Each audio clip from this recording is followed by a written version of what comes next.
Today on the Geopolitics Helpline, a big question about the future of the European continent. Why is a Russian invasion still a credible threat, given that they can barely handle Ukraine? It is a fair question, and one that I have touched on in various forms over the past year or so.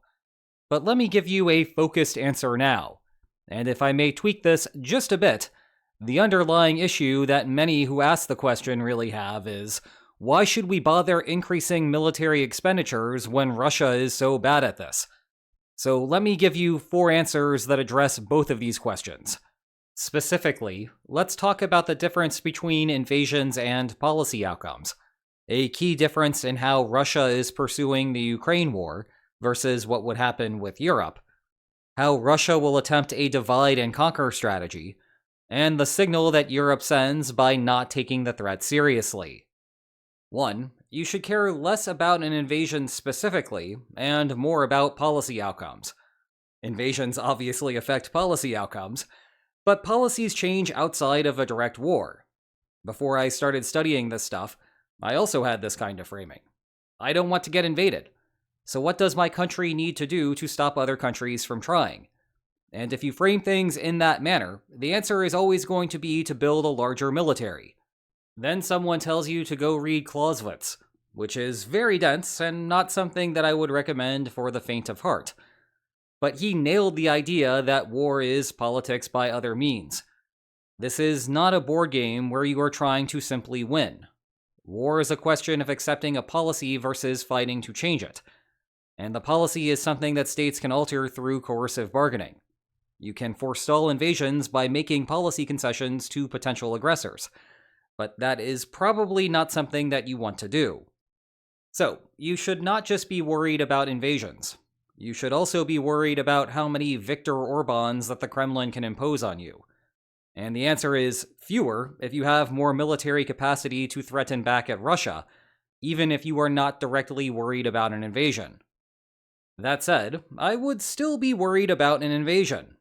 It is true that Russia's pace of gains is objectively pathetic, especially recently. Applying that same sort of strategy would be further embarrassing against a unified Europe, though hold that phrase, unified Europe, in your mind for a couple of minutes. What the broader public does not realize is that the Kremlin is politically constrained on how it pursues the war. It is not Stalin conscripting millions of soldiers into the Red Army to throw at German invaders. It is the Kremlin scrambling to find every loose ruble to hire a soldier on a voluntary contract to fight in Ukraine.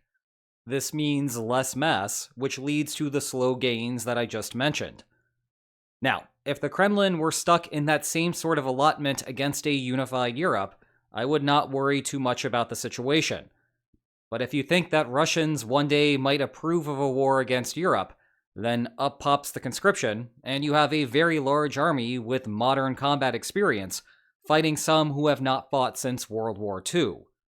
Is such support likely? Probably not. But what is the Kremlin if not one giant influence campaign headquarters? Look at these war plans we just found. NATO is about to invade St. Petersburg. Oh, and look at all of these ethnic Russians that Estonia is repressing. You get the idea. And if you are Europe, then this is the type of high-risk situation that you might want to insure against.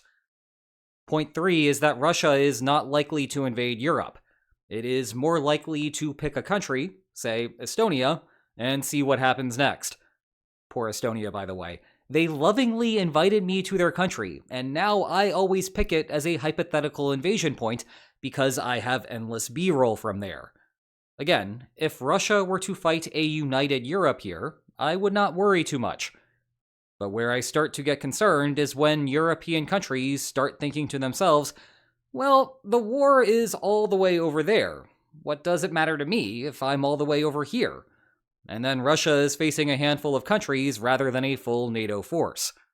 That point goes double if the United States is busy fighting a war in the Indo-Pacific at the same time that Russia tries this Estonia play. You might look at me and say, of course they will fight back. That is the whole point of Article 5. Well, okay, but Article 5 does not work because of the words written inside of the North Atlantic Treaty. It works because of all of the actions that the NATO allies take to make collective defense credible. I believe, for example, that Latvia, Lithuania, and Poland would take a Russian incursion into Estonia seriously and contribute boots on the ground to repulse the attack. Maybe Finland too. Certainly Ukraine would take the opportunity to revisit what the Donbass looks like should Russia start diverting its focus further north. But I do not believe that they will take the threat seriously because they say that they will take the threat seriously. I believe them because they actually invest the appropriate funds toward the effort, they integrate their militaries to work together, and the fate of those surrounding regions is intimately tied to what happens in Estonia. And that leads me to the last point. If someone is willing to fight and die over Estonia, then surely they would be willing to invest in armaments to make that process easier down the line. That is costly signaling 101. If you are serious about doing something, the cost you actually paid separates you from someone who only talks a big game. So if Europe keeps talking about being serious about continental defense, but then fails to take even basic steps toward that goal, what is the Kremlin supposed to infer? Here is a thought experiment for you. In 2014, Russia annexed Crimea. Later that year, the NATO allies made the Wales Pledge to increase defense spending to 2% of GDP. 8 years passed, and there was very little movement in that direction outside of NATO's eastern flank. Would Russia have invaded Ukraine if Europe had followed through? I cannot be sure, but I can be much more confident that the front line would have stopped moving west a long time ago if Europe had a gazillion weapons to ship to Ukraine. Europe has a tendency to wait to invest in its military until it becomes absolutely necessary, which is great if you want to be penny wise.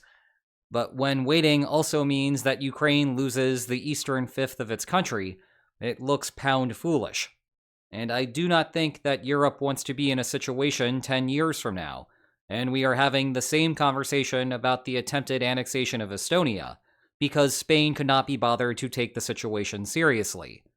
All of this discussion about signaling goes double when, just last summer, the NATO allies made a very public pledge to raise total defense spending to 5% of GDP, with Spain saying that it could magically produce the requisite amount of materiel for only 2% of GDP.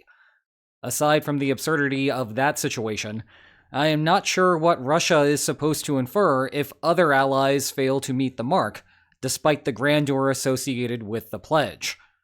So, is a Russian invasion still credible? Maybe. But I do know that Europe has the ability to change that credibility. Just like you have the ability to watch another geopolitics helpline question get answered. Click away, Mapomaniacs.